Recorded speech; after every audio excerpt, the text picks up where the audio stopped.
Magandang buhay po sa lahat at welcome na welcome po kayo dito sa aking Mathematics Tagalog tutorial. Sa video na ito ay papaliwanag ko po sa inyo on how to determine the degree of a polynomial. So magpipresent po ako ng different examples on how to determine the degree of a polynomial.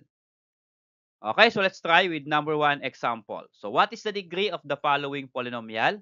So for number one polynomial, 2x cubed y squared plus x raised to the fourth power minus 6. So we're going to determine the degree of this polynomial. Okay, so ano nga po ba ang degree of a polynomial? Okay, ang degree of a polynomial is the highest degree sa lahat ng terms. Okay, so sa ating first example, there are three terms. I-mark ko po yung three terms. This is the first term. 2x cubed y squared. Second term natin ay x raised to the fourth power. At yung third term o last term natin ay 6. So lahat po, yung tatlong terms na ito ay kukunin natin yung kanyang degree. Okay? At yung highest degree ay yan po yung degree of this polynomial. Okay? So, unahin po natin itong first term. 2x cubed y squared. Dalawa po yung variable sa first term natin, x and y. So, therefore, dalawa po yung kanyang exponent. Kapag dalawa po yung exponents, all you have to do is add. So, add natin, 3 plus 2 is equal to 5. Okay, so yung degree ng first term natin ay 5. Okay? How about degree of the second term? X raised to the fourth power. Kapag ganito isa lang po yung ating variable, ibig sabihin, hindi na po tayo mag-a-add, wala na po tayong i-add na exponent kasi isa lang po yung variable. Kukunin lang po natin yung kanyang exponent. Ang exponent po ng x dito ay 4. So, ibig sabihin, itong second term natin, ang degree niya ay 4. At yung ating last term ay 6. So, kapag walang variable sa isang term, ibig sabihin, ang degree po nun term na yan ay 0. Okay? So, we have 3 degrees here. Dalawa po yung degree kasi tatlo yung degree kasi tatlo po yung terms natin. So, ano yung highest number dito? Ang highest number po dito ay eto pong 5. Ibig sabihin, ang degree of this polynomial is equal to 5 because 5 is the highest. Okay, so about this number 2 example, 5a squared b raised to the fourth power plus a b raised to the fourth power plus 8.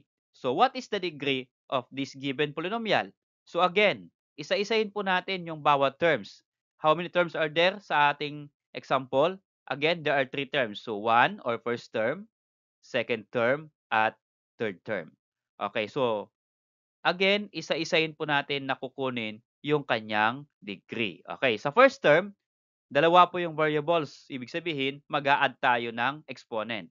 So, ang a ay 2, ang b ay 4. So, 2 plus 4 is equal to 6. Okay, so yung first term natin, ang degree niya ay 6. How about second term? Again, dalawa din po yung ating variables, a and b. So, ano po yung exponent ng a? So, wala po tayong nakikita. Understood na kanyang exponent po ay 1 kapag walang naka-indicate. Okay, so 1 plus 4 equal to 5. So, ang degree po ng ating second term is 5. How about last term natin, 8? Again, wala pong variable yan. Ibig sabihin, ang degree po niyan ay 0. So, mula po sa tatlong numbers, alin po ang pinakamataas? Ito pong 6. So, ibig sabihin, ang degree of this polynomial is equal to 6. Okay, so how about this number 3 example? 2x raised to the 6th power plus x raised to 7 power minus 10. So, what is the degree of this polynomial? Again, isa-isahin po natin. Okay? Kukunin po natin yung degree ng bawat terms. So, sa ating pong first term, 2x squared, isa lang po yung variable. Ibig sabihin, hindi na po tayo mag-a-add ng exponent. Kukunin lang po natin yung kanyang exponent. Ang exponent po ng x dito ay 6. So, ang degree po nitong first term natin ay 6. Yung second term natin, x raised to 7, isang variable lang din po. Ibig sabihin, kunin lang po natin yung kanyang exponent na 7. So, ang degree po nitong second term natin is 7. And yung last term natin ay 10, ibig sabihin, 0 po yung kanyang degree kasi wala pong variable. So, sa ating pong tatlong numbers, ano po yung highest number? Ang highest po ay itong 7. Ibig sabihin, 7 po ang degree nitong ating polynomial number 3. Okay, so about this number 4 example. 4x plus 2x cubed plus x raised to the fourth power plus 3. So what is the given or what is the degree of this number 4 polynomial? So how many terms are there in our polynomial? There are 3. Okay, tingnan po natin. 1, 2, 3, 4. Again, isa-isahin po natin na kukunin yung degree ng lahat ng terms na ito. Yung first term natin ay 4x. Okay, isa lang po yung variable, no need to add exponent.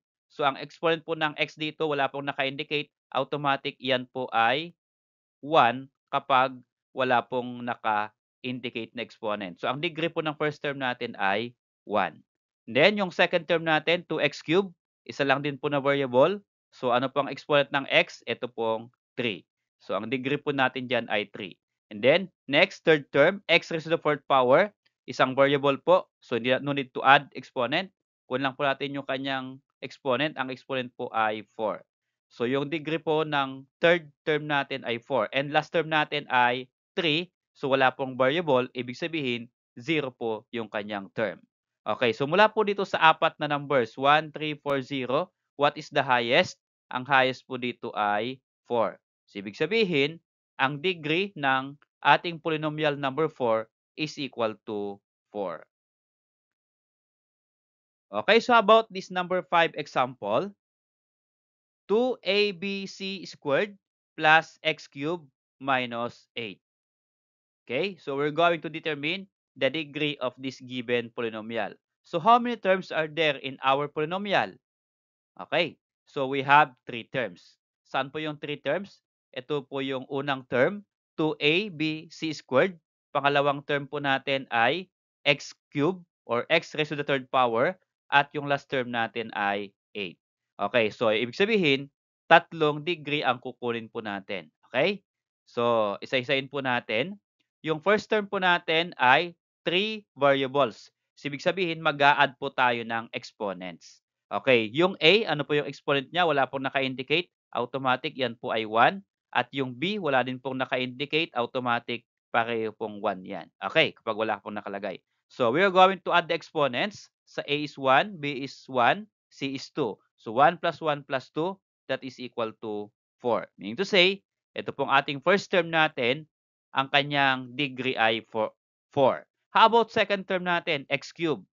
So, mag-isa lang po yung variable natin na x sa term na ito, ibig sabihin, no need to add exponents kasi wala po tayong i-add.